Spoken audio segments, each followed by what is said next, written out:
دیکھیے ایک صاحب نے ایک دفعہ یہاں پر تقریر کی تھی، بہت اچھی بات کی انہوں نے کہا سود بہت بڑی لعنت ہے، بہت بڑی برائی ہے، کوئی شک نہیں، اور اس کا کچھ مظاہرہ ہم نے کل کی جو ہے خطابات میں دیکھ بھی لیا، لیکن انہوں نے کہا اس کے اندر ایک بہت اچھائی کی بات بھی ہے۔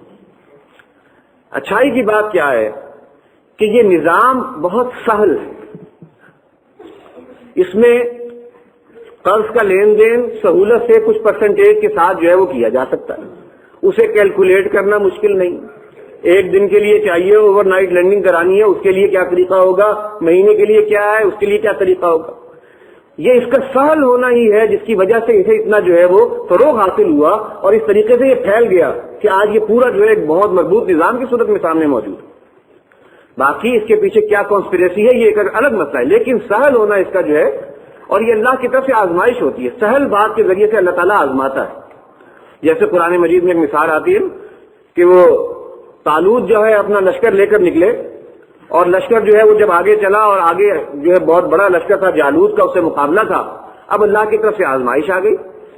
آزمائش یہ ہے کہ یہ نہر ہے، تمہیں بہت ضرورت ہے پانی کی، لیکن اس میں سے پانی تم تھوڑا سا پی سکتے ہو، بالکل چلو بھر پانی، اس سے زیادہ نہیں اجازت، جس نے زیادہ پی لیا خوب جو ہے فیر ہو کر پی لیا، وہ ہم میں سے نہیں۔ اب بظاہر احوال تو یہ تھا کہ اس وقت پانی کی ضرورت ہے لہذا خوب پیا جاتا، لیکن اللہ نے آزمایا اور نتیجتاً اکثر لوگ جو ہے اس آزمائش میں فیل ہوئے، لیکن جو بچے وہ پختہ ایمان والے تھے اور انہوں نے پھر جہاد و قتال کیا۔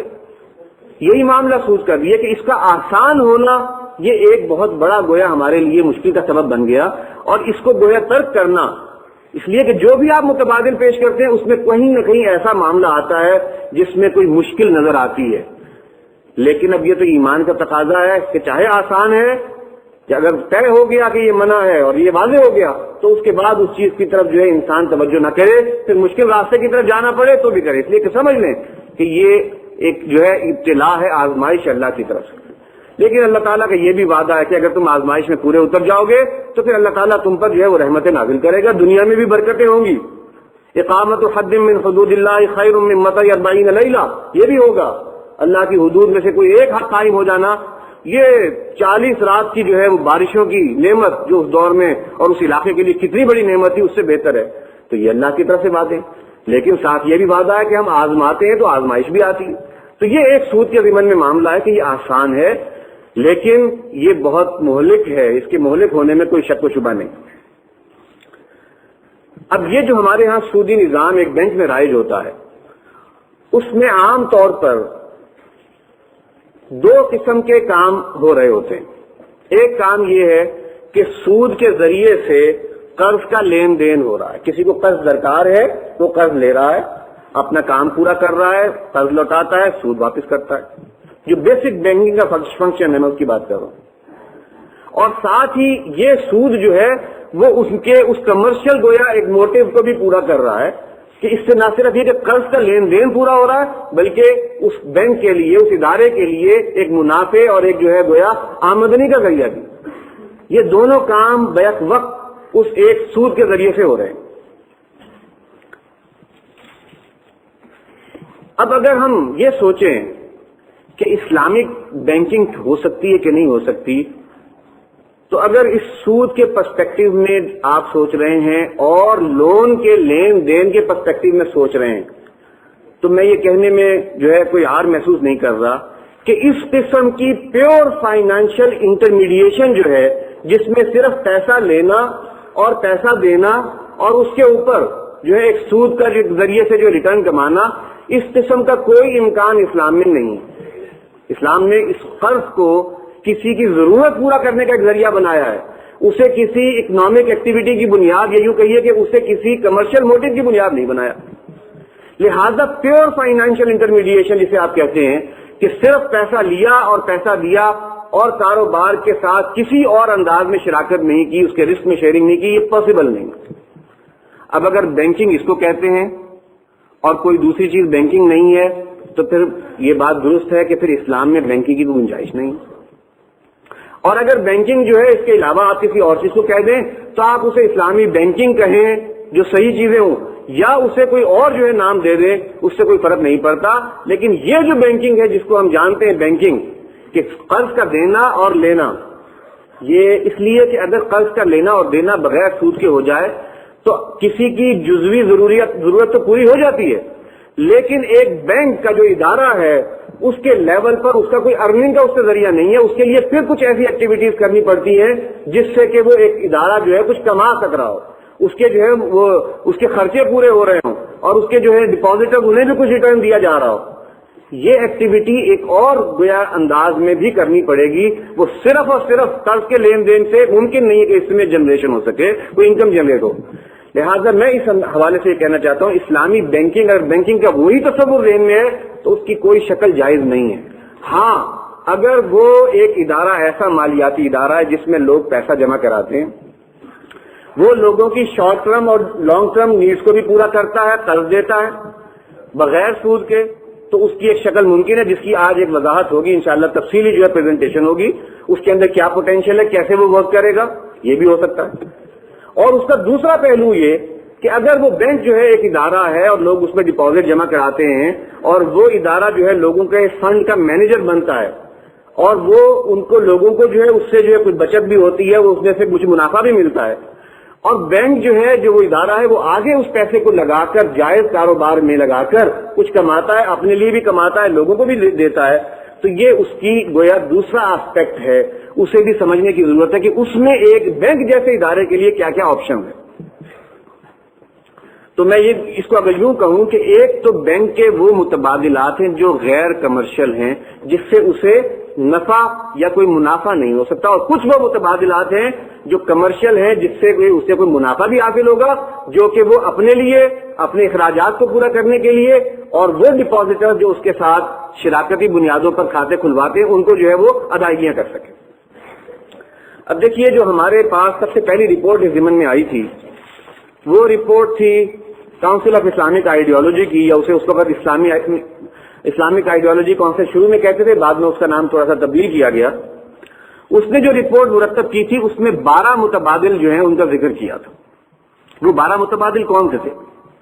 وہ متبادل اس بنیاد پر دیے گئے تھے کہ بینک ان موڈز کے ذریعے سے اگر اپنی بزنس کرتا ہے تو وہ خود بھی کما سکتا ہے، اپنے ڈپازیٹرز کو بھی دے سکتا ہے، اور لوگوں کی فائنانسنگ کی نیڈ بھی پوری ہو سکتی ہے۔ پہلا متبادل جو بیان کیا گیا اس میں اس رپورٹ میں وہ ہے مضاربہ، یہ کیا ہے اس کی میں وضاحت ابھی آگے کروں گا۔ دوسرا تھا مشارکہ، تیسرا متبادل جو اس رپورٹ میں دیا گیا تھا سن 1980 والی رپورٹ میں وہ تھا اجارہ، چوتھا اجارہ و اقتناء، پانچواں ایکویٹی اینڈ پارٹیسپیشن، چھٹا رینٹ شیئرنگ، ساتواں اشیاء کی خرید و فروخت کے لیے بیع مرابحہ کی صورت میں مارک اپ فائنانسنگ، آٹھواں جائیداد کی خرید کے لیے بائی بیک کے معاہدات، نمبر 9 پر ہے 9ویں نمبر پر ہے پارٹیسپیٹری ٹرم سرٹیفکیٹس، 10واں نمبر ہے ٹریڈ بلز، ان کی ایکسچینج اور ڈسکاؤنٹنگ وغیرہ کے معاملات، 11 نمبر پر تھا سروس چارجز کی بنیاد پر غیر سودی قرضے، اور 12واں متبادل بیان ہوا تھا قرض حسنہ۔ یہ 12 متبادل دیے گئے تھے۔ یہ لسٹ پڑھنے کی ضرورت اس لیے پیش آئی ہے کہ یہاں میں یہ عرض کرنا چاہتا ہوں کہ یہ جو متبادل دیے گئے ان میں بھی کچھ متبادل وہ تھے جو اس وقت بھی متنازع تھے اور بعد میں بھی وہ متنازع ہی رہے، بلکہ اس کے بارے میں بعد میں حتمی طور پر معلوم ہو گیا کہ یہ درست نہیں، لیکن وہ ابتدائی غلطی تھی کہ جو اس رپورٹ میں بطور متبادل پیش کیے گئے، اور ان میں سے مثال کے طور پر بائی بیک کا ایک ارینجمنٹ ہے، یہ اس وقت باقاعدہ ایک متبادل کے طور پر دیا گیا۔ بائی بیک کیا ہوتا ہے کہ میں کوئی چیز جو ہے مجھے فائنانسنگ درکار ہے اور میں کوئی چیز اپنی جو ہے وہ ابھی بیچ دیتا ہوں نقد کی بنیاد پر اور پھر واپس ادھار کی بنیاد پر خرید لیتا ہوں، اس سے مجھے فائنانسنگ بھی مل جاتی ہے اور درمیان میں ایک چیز کا جو ہے گویا بائی بیک بھی ہو جاتا ہے اور وہ بیع کی شکل کی ایک آ جاتی بات بن جاتی، اور بیع چونکہ جائز ہے لہذا اسے جائز سمجھا گیا، حالانکہ یہ وہ چیز تھی جس کو کہ بیعینہ کی شکل میں نبی اکرم صلی اللہ علیہ وسلم کے دور میں منع قرار دیا گیا، تو اس وقت بھی اس طرح سے معاملہ ہوتا تھا کہ کوئی شخص اگر سودی قرضہ جو ہے اس میں انوالو نہیں ہونا چاہتا تھا تو وہ بائی بیک کے ذریعے سے ایک معاملہ کر لیتا تھا، لہذا اس قسم کے متبادل بھی تھے. اور پھر یہ ہے کہ جو مارک اپ فائنانسنگ تھی اس کی بھی جو شکلیں بعد میں اس کی بھی وضاحت کروں گا ہوئی، اس کے بارے میں بھی لوگوں کو شروع سے اشکال تھا کہ یہ غلط ہے، اور اس کے ذریعے سے سودی نظام ہی کے کوئی فروغ کا ذریعہ جو ہے وہ پیدا ہو جائے گا. لہذا سن 1984 کی ریوائز رپورٹ میں پھر اس کا ذکر خاص طور پر کاؤنسل آف اسلامک آئیڈیالوجی نے کیا کہ ہم نے یہ تجاویز نہیں دی تھی، ہم نے اس کو فلاں فلاں معاملے کو بہت اسپیرنگلی یوز کرنے کے لیے کہا گیا تھا اور ٹرانزیشنری پیریڈ کے لیے کیا گیا تھا، لیکن انہوں نے جو ہے معاملے کو اسی کو اختیار کر لیا اور اصل چیزوں کو جو ہے وہ چھوڑ دیا. اب یہ جتنے بھی متبادل ہیں، یہ نام تو بہت سارے ہیں، اگر آپ انہیں اکٹھا کریں تو یہ 3 قسم کی فائنانسنگ بنتی ہے. پہلی فائنانسنگ وہ ہے جسے آپ کہہ سکتے ہیں نفع اور نقصان کی بنیاد پر فائنانسنگ، مشارکت اور مزاربت کی بنیاد پر فائنانسنگ. یعنی ایک بینک جو ہے، ایک بینک کسی شخص کے ساتھ یا کسی ادارے کے ساتھ اسے فائنانسنگ دے رہا ہے، لیکن اس بنیاد پر کہ آپ کاروبار میں ہم آپ کے ساتھ شریک ہوں گے اور ہم جو ہے سلیپنگ پارٹنر ہیں، ایک حد تک کاروبار آپ کریں گے، آپ جو ہیں اس میں سے منافع میں ہمیں حصہ دیں گے. یہ ایک امکان موجود ہے، اس لیے کہ شریعت نے مزاربت کو جائز قرار دیا ہے، مشارکت کو بھی. اس میں بہت تھوڑا سا فرق ہے مزاربت اور مشارکت میں. یہ دونوں ہی اصل میں پارٹیسپیشن کی اور جو اس طرح کی شراکت کے جو ہے وہ 2 شکلیں ہیں. مزاربت اور مشارکت میں فرق یہ ہے کہ اگر تو جو بھی اس معاہدے کے پارٹنرز ہیں، حصے داران ہیں، وہ سب کے سب اگر کچھ جو ہے وہ کیپٹل کے ساتھ اور پیسے کے ساتھ شریک ہو تو وہ مشارکہ کی ایک شکل ہے. اور اگر ان میں سے ایک یا ایک سے زیادہ جو ہے وہ کیپٹل کے بغیر ہو، صرف اپنی جو ہے سروسز دیتا ہو اور دوسرا جو ہے وہ کیپٹل پرووائڈ کر رہا ہو، 2 یا 2 سے زیادہ، تو یہ ایک مزاربہ کی شکل ہے.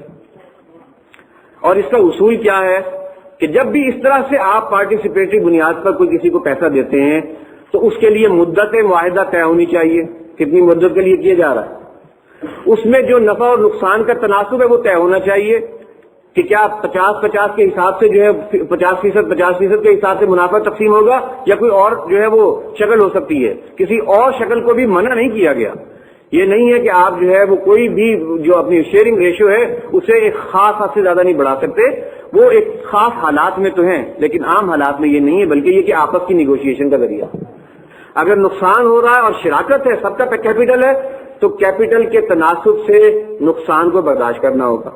اور اگر مزاربہ ہے تو جو کیپٹل لا رہا ہے وہ کیپٹل کا پورا نقصان برداشت کرے گا، اور جو شخص جو ہے وہ اپنی ایفرٹس لا رہا ہے وہ صرف ایفرٹ کی حد تک جو ہے اپنا نقصان برداشت کرے گا، اس کا کیپٹل لاس نہیں ہوگا.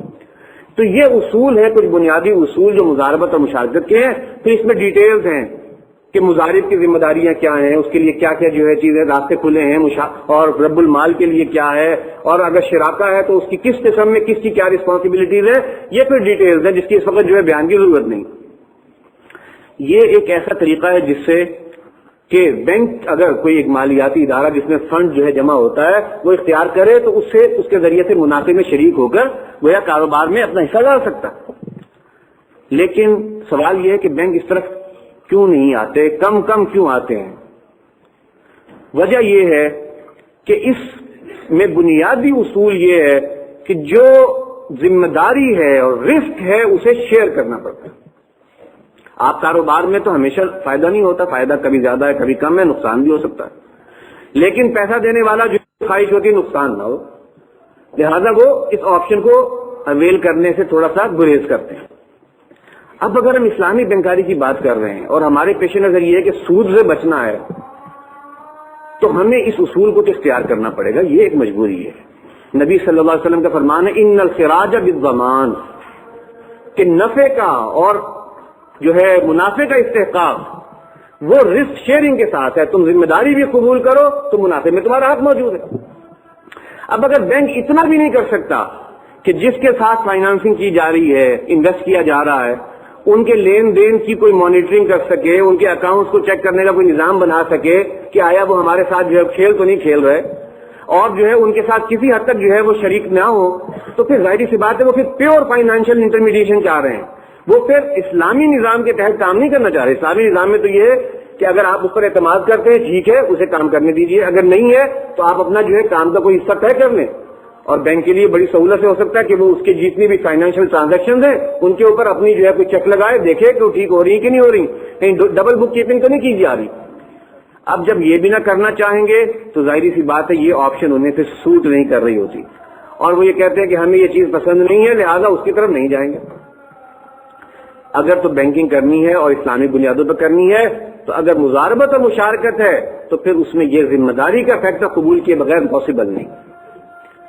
دوسرے قسم کے آپشنز وہ ہیں جس میں لوگوں کی کچھ فائنانسنگ کی کچھ نیڈ کسی انداز میں پوری ہو رہی ہے، اور وہ کیا ہے جسے ہم عام طور پر اجارہ کے نام سے جانتے ہیں۔ اجارہ شریعت میں ایک جائز کانٹریکٹ ہے۔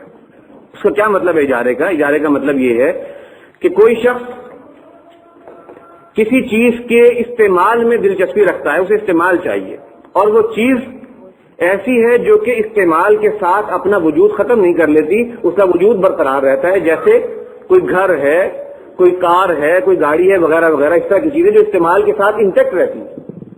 اب کسی کو اس کی اونرشپ میں دلچسپی نہیں ہے، کیوں؟ اس لیے کہ اونرشپ اتنی مہنگی ہے کہ وہ اسے افورڈ نہیں کر سکتا، وہ چاہتا ہے استعمال کرنا ایک مدت تک کے لیے، تو اب اجارے کا ایک کانٹریکٹ شریعت نے جائز قرار دیا۔ اور یہ اجارہ جو ہے اجارت الاشخاص بھی ہوتا ہے کہ لوگوں کے ساتھ آپ کو کسی شخص کو غلام نہیں خرید سکتے، غلام کی اب جو ہے گویا حالات ہی نہیں ہے کہ آپ اسے خرید لیں، آپ اس کی صرف سروسز لینا چاہتے ہیں، اس سے معاہدہ طے کر لیں، صبح سے شام تک جو ہے 8 گھنٹے کام کرو گے تو میں تمہیں اتنا جو ہے اجرت دوں گا، یہ اجارت الاشخاص ہے، آپ نے گویا اس کی سروسز ہائر کر لی۔ اور دوسرا اجارہ ہے جسے اجارت الاشیاء کہا جاتا ہے، وہ ہے جس کا میں نے پہلے ذکر کیا کہ آپ چیز کو اون نہ کریں، اس کے اندر بہت زیادہ پیسہ انوالو ہے، آپ اس کے صرف یوز کا حق لیں، یہ اجارہ ہے، یہ بھی جائز ہے۔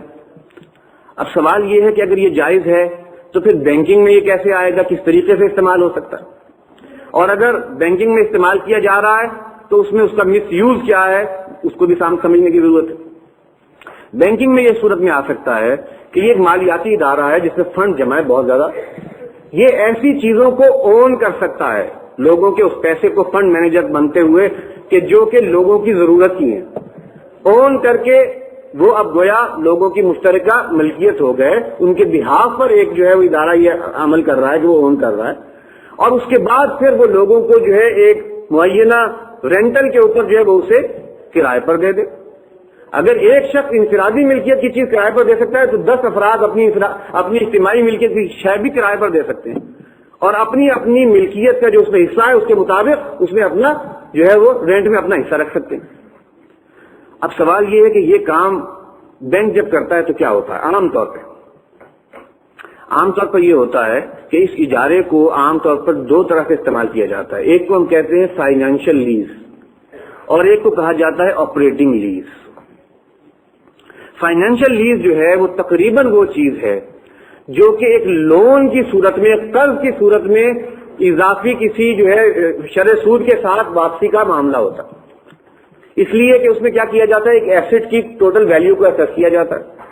اب اس کو اسیس کر کے اس کی جتنے عرصے کا آپ اجارہ کرنا چاہ رہے ہیں یا لیز کرنا چاہ رہے ہیں اس کی مدت طے کر لی، اور اس کی اس ویلیو کو آپ نے پر منتھ کی کسی انسٹالمنٹ پر طے کر لیا، اور اس کے بعد آپ اسے جو ہے اس مدت کے دوران وہ پیسہ پے ہوتا رہا، جب مکمل پیسہ پے ہو گیا تو اب وہ چیز جو ہے وہ ملکیت میں دوسرے شخص کی ملکیت میں جس نے اسے لیا تھا اس کی ملکیت میں ٹرانسفر کر دی۔ فائنینشیل لیز کی صورت میں اسے بیان ہی اس انداز میں کیا جاتا ہے جیسے کہ ایک لون کو ٹرانزیکشن میں کیا جاتا ہے۔ لون جس طریقے سے آپ کے اکاؤنٹس میں سیٹل کیا جاتا ہے فائنینشیل لیز میں اسی طرح سے ہوتی ہے۔ آج سینکشن ہو گئی لیز، اس کی اماؤنٹ، اس کی مدت طے ہو گئی، تو آج سے آپ کا رینٹل چارج ہونا شروع ہو جاتا ہے، اور پھر اب وہ چیز جو ہے اس کی تمام رسک بھی جو یوز کر رہا ہے اس کے ذمہ آ گیا، یوز سے ریلیٹڈ رسک بھی اور دوسرے رسک بھی، جو بھی رسک ہے اس کے ساتھ منسلک وہ اس کے ذمہ پڑ گیا۔ اور پھر سب سے بڑھ کر یہ کہ اگر اس دوران کوئی چیز جو ہے وہ قابل استعمال نہیں ہے کسی حادثے کی سبب سے یا کسی اور سبب سے، تب بھی اس کا رینٹل چارج ہو رہا ہے، اس لیے کہ وہ ایک فائنینشیل لون کے طور پر ٹریٹ ہو رہا تھا، اور اس میں لازماً یہ ہوگا کہ اینڈ آف دا ڈے پر جا کر وہ چیز لازماً ٹرانسفر ہو جائے گی اس شخص کی ملکیت میں جس نے کہ اس کے وہ لیز کروائی تھی۔ اب یہ وہ چیز ہے جس کے اندر ایک سے زیادہ قابل اعتراض باتیں ہیں، اور اسی لیے اس کے بارے میں یہ کہنا مشکل نہیں ہے کہ یہ درست نہیں ہے، یہ اسی ایک قرض کی صورت ہے جو کہ آپ ربا پر یا سود پر دیتے ہیں اور لیتے ہیں، اسے جو ہے نام اس کے اندر تبدیلی کر لی گئی۔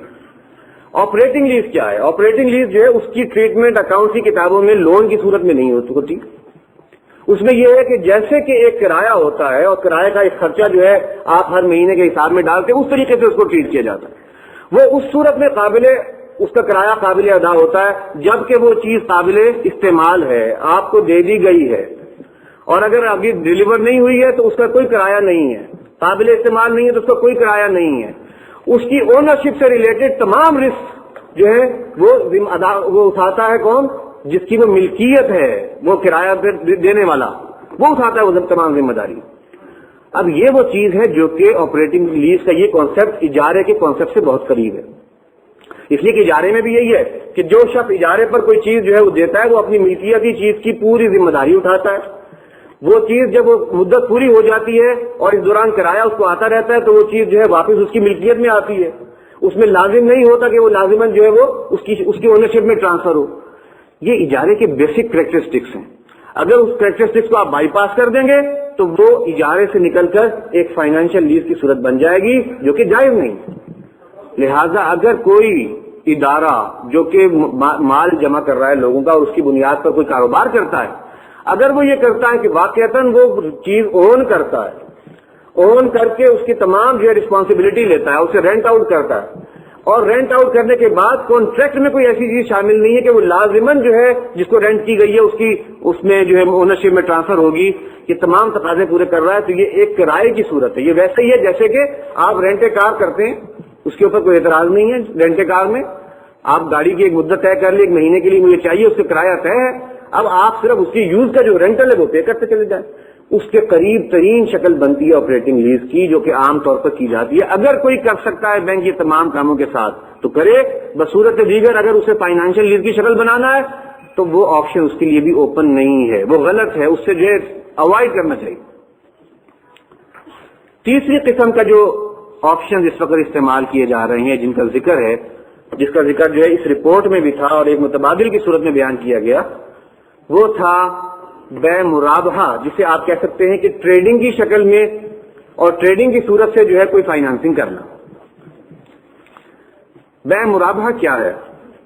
یہ ایک بیع ہے، بیع کی ایک صورت ہے جس کے بیسک کوالیفیکیشن یہ ہے کہ اس میں جو شخص بیچتا ہے اس چیز کو، پہلی بات یہ اس کا مالک ہو، وہ اپنی ملکیتی چیز کو بیچ رہا ہو، نمبر 1۔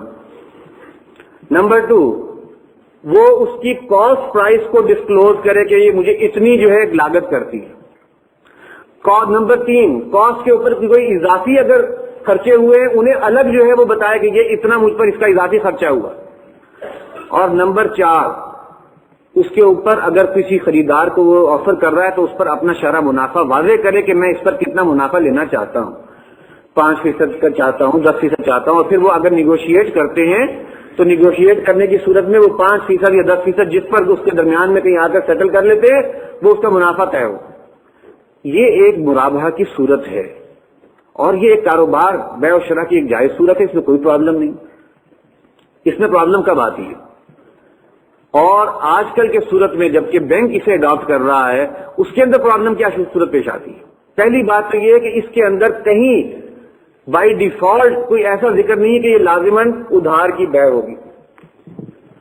یہ ایک نقد کی بیع ہے، عام بیع جیسے ہوتی ہے، اور جیسے عام بیع ادھار کی بھی ہو سکتی ہے اسی طرح یہ ادھار کی بھی ہو سکتی ہے۔ بینکنگ میں جب آتی ہے تو یہ لازماً ایک ادھار کی بیع بنتی ہے۔ نمبر 2، جب اس بیع کو بینک استعمال کرتا ہے تو وہ کیا کرتا ہے؟ وہ بینک ٹریڈر تو بننا نہیں چاہتا، ٹریڈر کی ذمہ داریاں ادا نہیں کرنا چاہتا، لہذا وہ چیز جو مارکیٹ میں پڑی ہے اسے بیچتا ہے مرابحہ پر۔ اسے بیچنا مرابحہ پر کا کیا مطلب ہے کہ آپ اصل میں صرف وہ جو فائنینشیل گیپ تھا، کوئی اگر آج کسی شخص کے پاس اس کی قیمت دینے کے لیے پیسے نہیں ہیں اور وہ ادھار پہ جو ہے وہ خریدنا چاہتا ہے، بازار جس سے وہ خریدنا ہے وہ ادھار پر دینے کو تیار نہیں ہے، تو یہ بینک صاحب وہاں تشریف فرمائیں کہ ٹھیک ہے ہم آپ کو وہ خرید کے دے دیتے ہیں، ادھار آپ ہم سے کر لیں اور وہ ادھار جو ہے ہم آپ سے قسطوں میں لے لیں۔ سوال یہ ہے کہ کیا بینک نے اس چیز کی ذمہ داری، اس کی اونرشپ کی ذمہ داری، اس کی تمام جو بھی اس کے ساتھ جو ضمان وابستہ ہے وہ لی ہے؟ اگر آپ اوریجنل کانٹریکٹ دیکھیں تو یہ مرابحہ 2 قسم کی جو ہے وہ کاموں میں یوز ہو رہا ہے۔ ایک اسی طرح کی ٹریڈنگ میں کوئی چیز جو ہے وہ بازار میں پڑی ہے، بینک درمیان میں آ گیا ہے وہ فائنینشیل گیپ برج کرنے کے لیے. کلائنٹ جو ہے وہ خود جاتا ہے, سروے کرتا ہے کون سی چیز چاہیے, جو چیز چاہیے اس کا کوئی اگر بھاؤ تاؤ کرنا ہے وہ بھی وہی کرتا ہے, پھر وہی بینک کا کلائنٹ بن کر جا کر اس سے جو ہے معاہدہ ایگریمنٹ کرتا ہے. اب وہ اولاً کچھ دیر کے لیے اس کو بینک کے نام پر جو ہے وہ ٹرانسفر کیا جاتا ہے, اور پھر جب وہ ادائیگیاں پوری ہو جاتی ہیں تو وہ اسے بعد میں جو ہے وہ اس شخص کے نام پر ٹرانسفر کیا کر دیتا ہے. یہ کام جو بینک کر رہا ہے وہ مرابحہ, وہ بے نہیں کر رہا, بے و شراء نہیں کر رہا, وہ صرف اور صرف اس فائنینشیل گیپ کو برج کر رہا ہے. اس کی قانونی شکل پورا کرنے سے بات مسئلہ حل نہیں ہو جاتا, بلکہ اس سے مسائل پیدا ہوتے ہیں, کنفیوژن پیدا ہوتی ہے. لوگ سمجھتے ہیں کہ کیا ہو رہا ہے, یہ وہی کا وہی تو ہو رہا ہے, اس میں اس میں فرق کیا ہے. چلو یہ تو پھر وہ ان چیزوں کے بارے میں جن میں ٹریڈنگ ہو رہی ہے. بہت سا مرابحہ کیا جاتا ہے ان چیزوں میں جس کی کوئی ٹریڈنگ ہے ہی نہیں. مثال کے طور پہ کسی کو صرف اپنا ورکنگ کیپٹل چاہیے, اب اس سے پوچھ لیا گیا کہ بھئی آپ کو ورکنگ کیپٹل چاہیے, کیا کیا جائے؟ اچھا آپ کے پاس فلاں چیز پڑی ہے, آپ اسے پہلے ہمارے نام پر بیچ دیں اور پھر آپ ہم سے خرید لیں ادھار پر. اس دوران اور مرابحہ پر ہم آپ کو بیچ دیتے ہیں, مرابحہ ڈیفرڈ پیمنٹ بنیاد پر بیچ دیتے ہیں. نہ دونوں پارٹیز اس چیز کو خریدنا چاہ رہی ہیں نہ بیچنا چاہ رہی ہیں, ضرورت ہے اپنے کیپٹل کے لیے کی اور فائنانسنگ کی, اس کو پورا کیا جا رہا ہے. حضرات یہ وہ چیز ہے جس کے بارے میں ظاہری سی بات ہے کوئی دو رائے نہیں رکھی جا سکتی کہ یہ تمام کا تمام اصل میں ایک غلط انٹینشن کی بنیاد پر کیا جا رہا ہے اور ایک صحیح چیز کو غلط جو ہے وہ صورت میں استعمال کیا جا رہا ہے. لہذا اگر تو یہی کچھ کرنا ہے بینک میں تو پھر یہ ٹریڈ بیسڈ جو ارینجمنٹس ہیں وہ بینکنگ کے لیے اویلیبل ہی نہیں, اسے پھر بھول جایا جائے. ہاں اگر وہ چاہتے ہیں کہ واقعات پہ تبدیلی کرنا تو پھر وہ ایک ٹریڈر بن جائیں, ایک ٹریڈنگ کمپنی بنے اور وہ تمام جو ہے ذمہ داریاں ادا کریں جو ایک ٹریڈر کرتا ہے, وہ تمام قسم کی ایکٹیویٹیز میں مصروف ہوں جو ایک ٹریڈر کے ساتھ دنیا بھر میں معروف ہیں. تو اس کا امکان ہے. میں چونکہ یہ معاملہ ایسا ہوتا ہے کہ جس کے اندر فتوے کا مسئلہ آتا ہے, فتوے میں آپ کو معلوم ہے کسی چیز کی ظاہری شکل کو فتوے کی بنیاد بنایا جاتا ہے, تو اگر آپ اس کے 30 میل ارینجمنٹس کے ذریعے سے ایک ایک کر کے اس کی آپ الگ الگ کسی چیز کا فتویٰ لیں گے تو وہ فتوے میں ہو سکتا ہے جواز مل جائے. لیکن اگر آپ پورے کانٹریکٹ کو ایز اے ہول سامنے رکھ کر جو ہے بات پوچھیں گے تو وہ کہیں گے نہیں بھائی یہ تو تم جو کر رہے ہو وہ غلط کر رہے ہو. لہذا میں یہ سمجھتا ہوں کہ اس معاملے میں جو بے احتیاطی ہو رہی ہے اس میں جہاں اگر قصور بینکرز کا ہے کہ انہوں نے اس کو جو ہے ایسی چیزوں کے لیے استعمال کرنا شروع کر دیا جو درست نہیں تھی, تو وہی قصور ان لوگوں کا بھی ہے جنہوں نے اس راستے پر لگایا بینکوں کو. اس لیے کہ بینکوں کو یہ راستہ دکھانے سے پہلے لازم تھا کہ بینکوں کو بتایا جاتا کہ یہ آپ کا یہ عمل جو ہے یہ اس صورت میں جائز ہے اگر آپ اس ٹریڈنگ کی تمام ذمہ داریوں کو قبول کرتے ہوئے کام کریں, تب تو وہ اس کے اندر کوئی جواز کا امکان نکلتا ہے. لیکن اگر آپ اس کو جو ہے وہ شیئر نہیں کرنا چاہ رہے تو میں ایک کروڑ سی مثال میرے ذہن میں آ رہی ہے کہ کوئی شخص جو ہے وہ اپنی خواہش کی تسکین کے لیے جو ہے بدکاری کرتا ہو اور اسے جو ہے راستہ بتایا جائے بھی اللہ نے یہ ایک راستہ رکھا ہے شریعت کے اندر یہ چیز جائز ہے, اس میں تم یہ کرو عقد کرو اور پھر ذمہ داری لو اور پھر جو ہے اپنی جو بھی خواہش ہے اسے پورا کرو. اس کے بجائے اسے کہا جائے کہ اسی طرح سے معاملات چلیں گے, تم صرف یہ کرو کہ ایک دفعہ عقد کر لو اور پھر اس کے بعد میں جو ہے وہ علیحدگی اختیار کر لینا, ذمہ داری لینے کی کیا ضرورت ہے. یہاں پر معاملہ بھی بدقسمتی سے ایسا ہی ہو رہا ہے. وہ ذمہ داری کی طرف راستہ دکھانے کے بجائے اس معاملے کے اندر جو ہے یہ راستہ دکھایا جاتا ہے کہ بھئی یہ اس میں فارم پوری ہو گئی ہے, ظاہر میں ایک شکل پوری ہو گئی ہے, لہٰذا آپ یہ کام کر سکتے ہیں. لیکن یہاں میں بھی یہ عرض کر دوں کہ بہت سے بینکس ہیں, ان کے لوگ آتے ہیں مجھ سے گفتگو کرتے ہیں بعض دفعہ, اور جب میں ان کے سامنے ساری صورتحال رکھتا ہوں وہ سمجھتے ہیں مانتے بھی. اور بحمدللہ مجھے ایک صاحب نے ایک وفد نے آ کر ان کے ایک بینکرز کے ایک وفد نے آ کے بتایا کہ جو سب سے زیادہ مسئلہ ہمیں بھی نظر آیا وہ اسی میں ہے اور ہم نے مرابحہ فائنانسنگ چھوڑ دی. مجھے بہت خوشی ہوئی اس بات سے, حالانکہ انہوں نے دکھا دیا کہ اس کے لیے یہ فتویٰ ہمارے پاس موجود ہے کہ اگر یہ قانونی تقاضا پورا کر لیا جائے تو آپ کا یہ کام درست ہے. تو حضرات یہ جو تھرڈ موڈ ہے یعنی ٹریڈنگ بیسڈ, اس کے حوالے سے میں یہ سمجھتا ہوں کہ یہ موڈ بینکرز کے لیے نہیں کھلا, بینک کے لیے نہیں کھلا. اس لیے کہ جب بھی وہ اس قسم کی ایکٹیویٹی میں آئیں گے وہ اپنے آپ کو اس تمام ذمہ داری کی اس پوزیشن سے نکالنے کی کوشش کریں گے جس کا کہ شریعت نے انہیں پابند کیا ہے. ان الخراج بالضمان, یہ ایک اتنا زبردست اصول ہے کہ اگر آپ اس اصول کو اختیار کر لیں اور کاروبار کریں تو کاروبار میں منافع جائز ہے. لیکن اگر اس اصول کو بائی پاس کریں، اور میرے سامنے تو زندہ مثالیں ہیں، بہت سی کمپنیز کے کانٹریکٹس ہیں میرے پاس، انہوں نے کرنا کچھ ہے. کوئی کسی کے لیے جو ایک کمپنی نے دوسری کمپنی کے لیے کنسٹرکشن کرنی ہے، درمیان میں کوئی اسلامک بینک آ جاتا ہے اور وہ اس میں فائنانسنگ دے رہا ہے. وہ کہتے ہیں ہم آپ سے مرابحہ کرتے ہیں. کمپنی والے آ کے مجھ سے پوچھتے ہیں جی کہ وہ ہم نے ان کے لیے کنسٹرکشن کرنی ہے، وہ کہتے ہیں ہم نے مرابحہ کر لیتے ہیں، تو کیا اس میں مرابحہ ہو سکتا ہے؟ میں نے کہا بھائی یہ مرابحہ تو ایک سیل کانٹریکٹ ہے، اس میں کوئی سیل انوالوڈ ہے؟ یہ سیل انوالو تو نہیں، تو پھر کیسے مرابحہ ہو سکتا ہے؟ نہیں ہو سکتا، اس لیے کہ وہ تو سیل پرچیز کا ایک کام ہے. اب جو انہوں نے کانٹریکٹ دکھایا کہ کس طریقے سے ہو سکتا ہے، واقعہ یہ کہ انسان جو ہے اس کی جزیات کو میں اس وقت بیان نہیں کرنا چاہتا کہ کس کس طریقے سے آپ جو ہے وہ شریعت کو جو ہے وائلیٹ کرنے کی کوشش کریں. تو اس حوالے سے میری اس وقت کی یعنی اس بات کا جو ہے وہ کنسیڈرڈ اوپینین ہے کہ یہ آپشن اگر آپ ادھر کھول دیتے ہیں تو پھر اس کے اندر بہت سے فسادات ہیں. اس کا کوئی امکان نہیں ہے کہ وہ بینک جو ہے وہ اپنی ان ایکٹیویٹیز کو اس راستے پر لائے، لہذا اس سے جو ہے بچے. تو پرائمریلی جو ان کے سامنے آپشن اگر ہیں تو وہ یا تو وہ ہیں جس میں پارٹیسپیٹری بنیادوں پر، شراکتی بنیادوں کے اوپر فائنانسنگ ہے، اور یا وہ ہیں جس کے اندر کسی چیز کو اون کر کے اس کی تمام ذمہ داری لے کر اور اجارے کے ذریعے سے اگر کچھ لوگوں کے پیسے کو جو ہے لگا دیا جائے اور اس میں جو منافع ہے وہ بینک اپنے لیے بھی استعمال کر سکتا ہے اور وہ اپنے ڈپازیٹرز کے لیے بھی کر سکتا ہے. تو یہ بھی ایک صورت ہے. یعنی مرابحہ فائنانسنگ کے حوالے سے میں اس کے اوپر سوچتا رہا کہ اس میں بہت سے اعتراضات وارد کیے جا سکتے ہیں، لیکن کوئی ایسا آتھینٹک اعتراض بھی ہونا چاہیے جس کی سند جو ہے وہ پیچھے ملتی ہو. میں نے موطا امام مالک کا بھی اس حوالے سے جو ہے وہ مطالعہ شروع کیا تو میرے سامنے ایک بہت دلچسپ کیس آیا. یہ اسی سے میں آپ کو جو ہے اقتباس پڑھ کے سنا رہا ہوں. یہ اس کی گویا روایت ہے. عن مالک انہ بلغہ ان رجلا اراد ان یبتاع طعاما من رجل الى اجل. حضرت مالک سے گویا یہ روایت ہے کہ انہیں یہ معاملہ، انہیں یہ خبر ہوئی، انہیں یہ بات پتہ لگی کہ ایک شخص ہے جو کہ ایک دوسرے شخص سے ایک مدت کی اوپر جو ہے کچھ خریدنا چاہتا ہے، کھانے پینے کی اشیاء، یعنی اس کے پاس پیسہ نہیں ہے، وہ ادائیگی بعد میں کرے گا اور ابھی وہ خریدنا چاہتا ہے تو ادھار پر خریدنا چاہتا ہے. فذهب به الرجل الذي يريد ان يبيعه الطعام الى السوق. تو وہ شخص جو اسے وہ کھانا بیچنا چاہتا تھا، وہ چیز ادھار پر بیچنا چاہ رہا تھا، وہ اسے لے کر بازار کی طرف چلا گیا. فجعل يريه الصبر ويقول له من ايها تحب. اور وہاں جا کر وہ دکھانے لگا اسے وہ بورے جو جس میں وہ کھانا اناج وغیرہ پڑا تھا، اسے دکھانے لگا، اسے کہنے لگا اچھا بتاؤ کون سا میں تمہیں خریدوا دوں. فقال المبتاع تبيعني ما ليس عندك.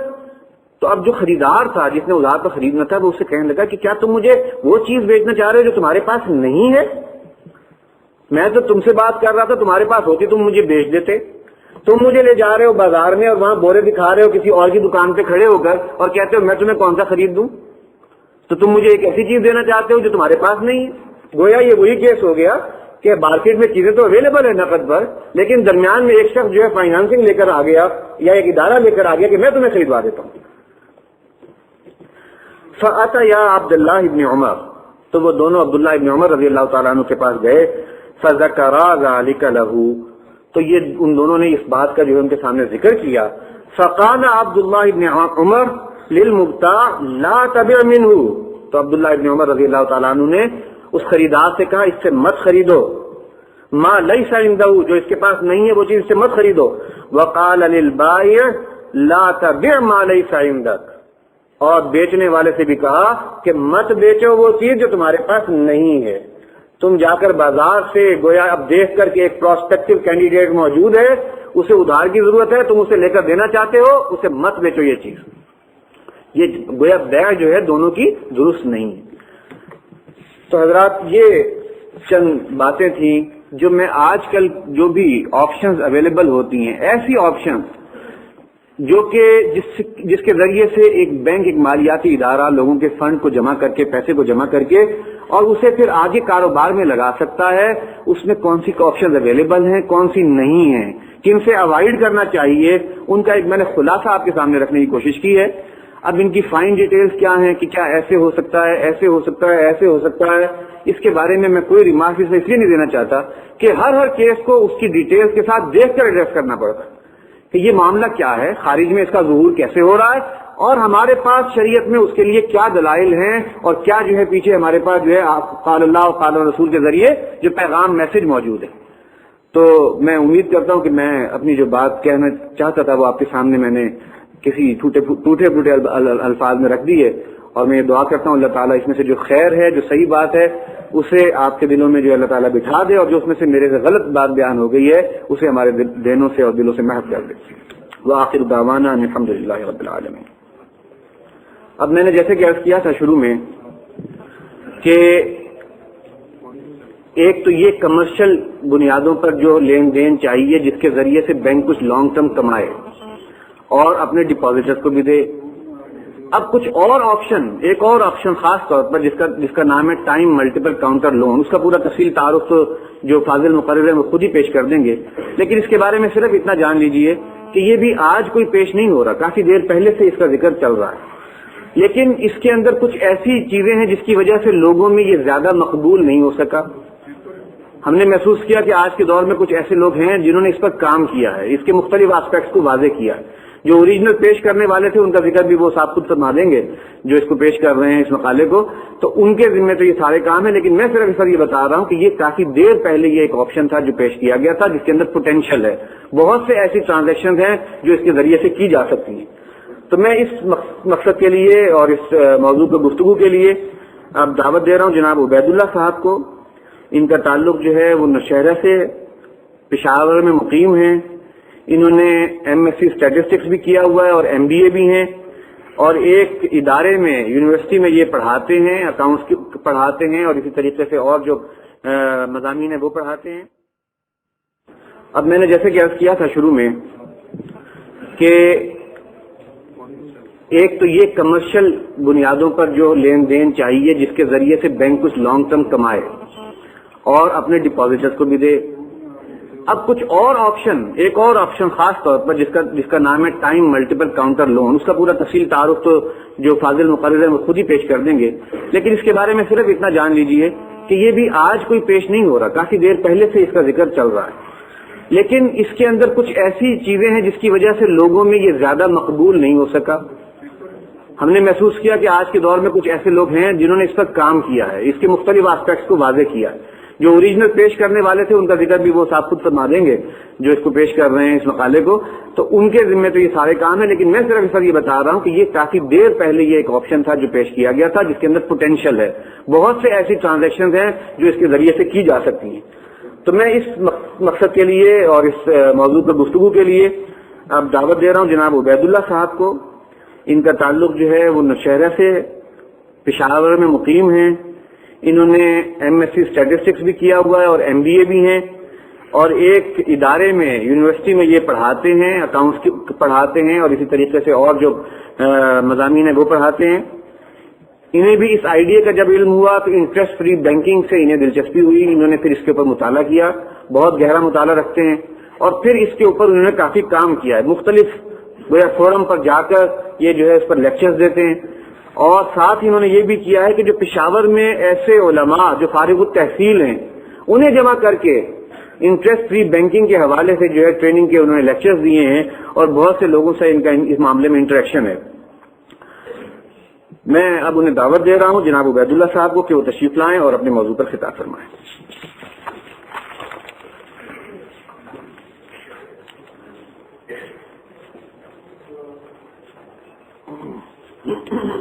السلام علیکم۔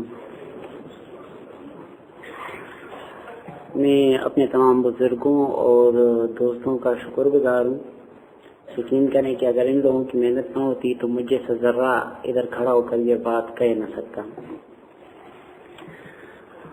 انڈسٹری بینکنگ سے دلچسپی مجھے ایم بی اے کے دوران پیدا ہوئی۔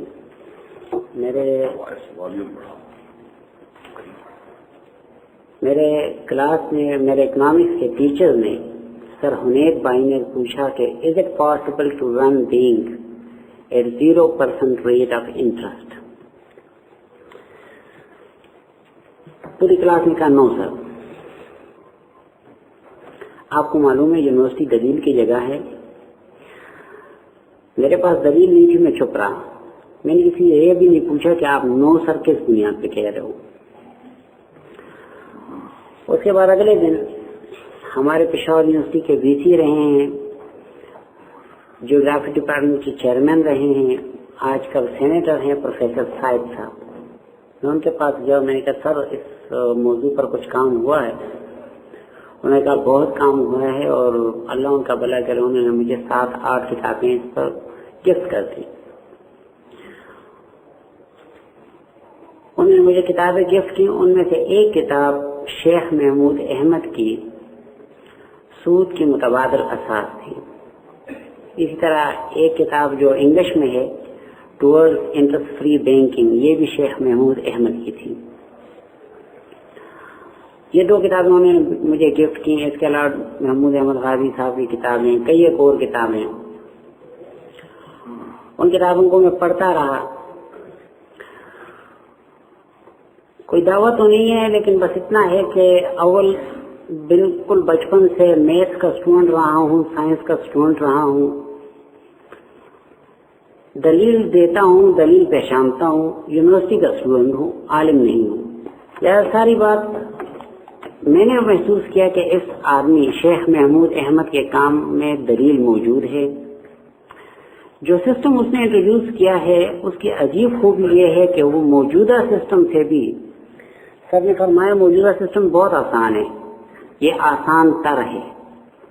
جو سسٹم اس نے بتایا وہ آسان تر ہے, کہیں زیادہ آسان ہے.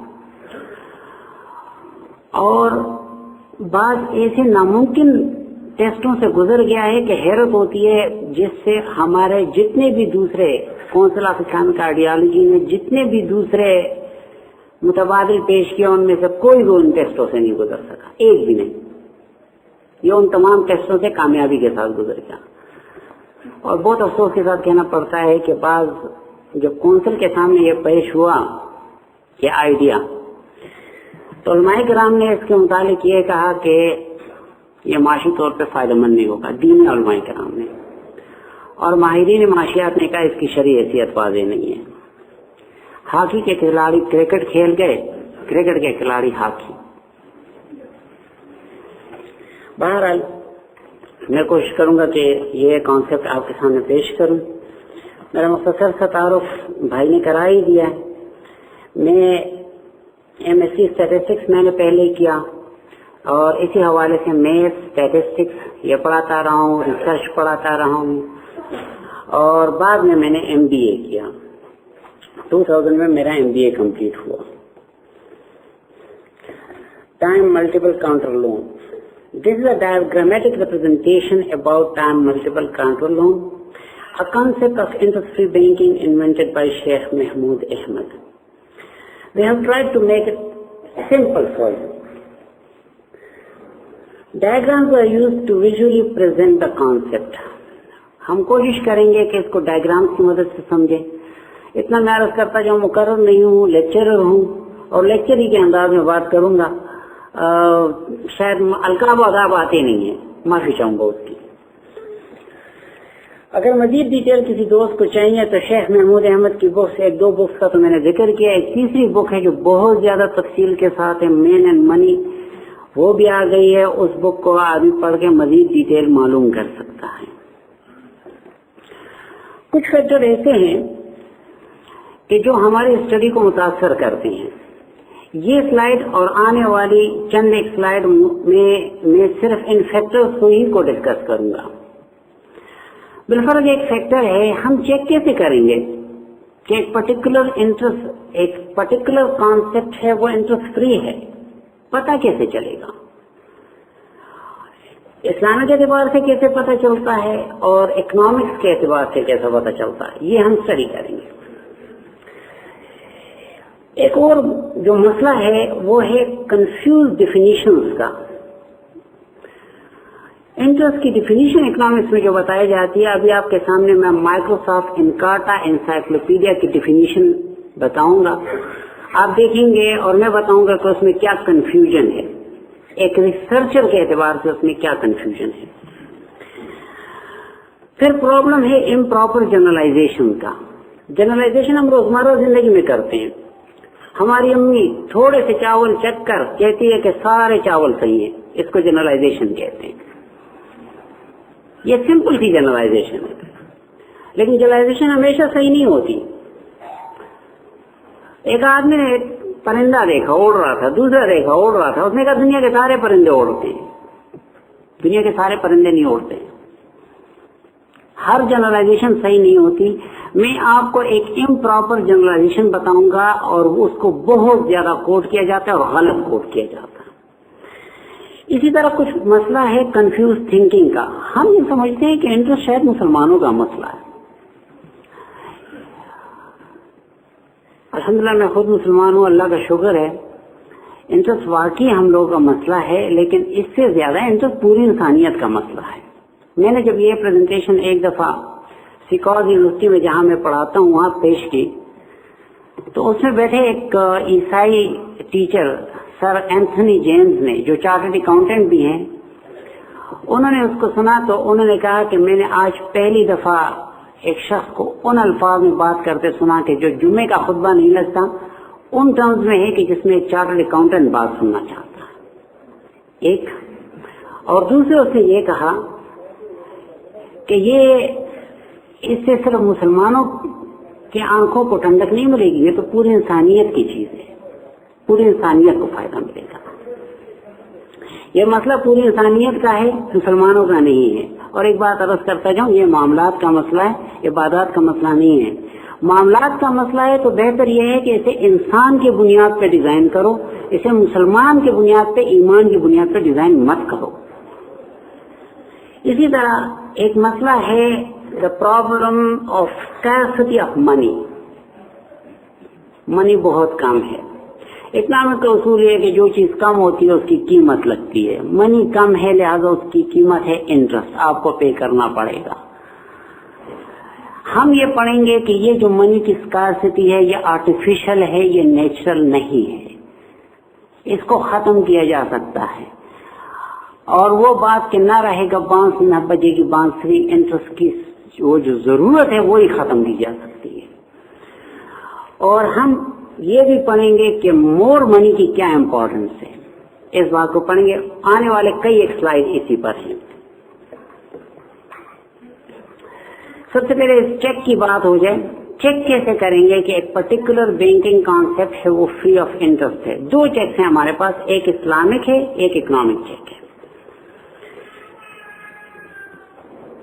اسلامک چیک تو یہ ہے، مجھے جس عالم کے بھی ملنے کی بات ہوتی ہے جب بھی میں کنسیپٹ پیش کرتا ہوں فوری طور پہ اس حدیث کا جس کا مفہوم میں عرض کر رہا ہوں وہ کہتے ہیں ہر کو قرض جو نفع کو کھینچنے والا ہو سودی قرض ہے. مجھے یاد ہے ایک عالم سے میں نے بات کی تو نے کہا عبید تم سود سے بچنے کی بات کرتے ہو، سود سے میں نہیں بچا. مولانا صاحب کیسے کہتے ہیں، کیا کہہ رہے ہیں؟ کہنے لگا یہ جو مسجد میں کام ہو رہا تھا، کہتے ہیں اس مزدور کو ایڈوانس میں پیسے چاہیے تھے، مزدور کو ایڈوانس میں پیسے چاہیے تھے، میں نے اس کو 500 روپے ایڈوانس میں دیے ہیں. اب جب میں بات کرتا ہوں یہ جی کہتا ہے، یہ پہلے نہیں کہتا تھا، یہ جی سود ہے. میں سر پکڑ کے بیٹھ گیا کہ اس سود کو کون دور کرے گا. اکنامک چیک کیا ہے؟ اکنامک چیک یہ ہے کہ it should in case a premature commercial paper at par. میرا خیال میں بینکر جو اکنامک سے تعلق میں والے ہیں ان کا دھیان جا رہا ہوگا ادھر. پریمیچور کمرشل پیپر ہے، اس کے باوجود اس کو ایٹ پار ڈسکاؤنٹ کرنا ہے. And at the same time should leave some space for bank to earn profit. یہ بات ذرا سمجھانے کی ہے، میں تھوڑی سی اس کی ایک ایگزامپل دیتا ہوں. ایک آدمی پشاور سے آیا، ہم اس کا نام اے رکھ دیتے ہیں. لاہور آیا بی کے بعد، 1 لاکھ کی چیز خرید لی، پیسے تھے نہیں اس کے پاس. اس نے اس کو ایک کاغذ لکھ دیا I promise to pay after 30 days. ٹھیک ہے نا، اس کو ہم کہتے ہیں پرومسری نوٹ. یہ ایک کمرشل پیپر ہے، ٹیکنیکل ڈیٹیل میں نہیں جاتا. اس نے اس کو ایک پرومسری نوٹ دے دیا کہ آج سے 30 دن بعد میں تمہیں پے کر دوں گا. صحیح. وہ تو مان لے کے چلا گیا پشاور. 20 دن گزر گئے، 10 دن باقی ہیں. لاہور میں بی کو، جو لاہور والا ہمارا دوست ہے، اس کو پیسے کی ضرورت پڑ گئی. موجودہ نظام کیا ہے اس کا؟ وہ یہ پرومسری نوٹ لے کے بینک جاتا،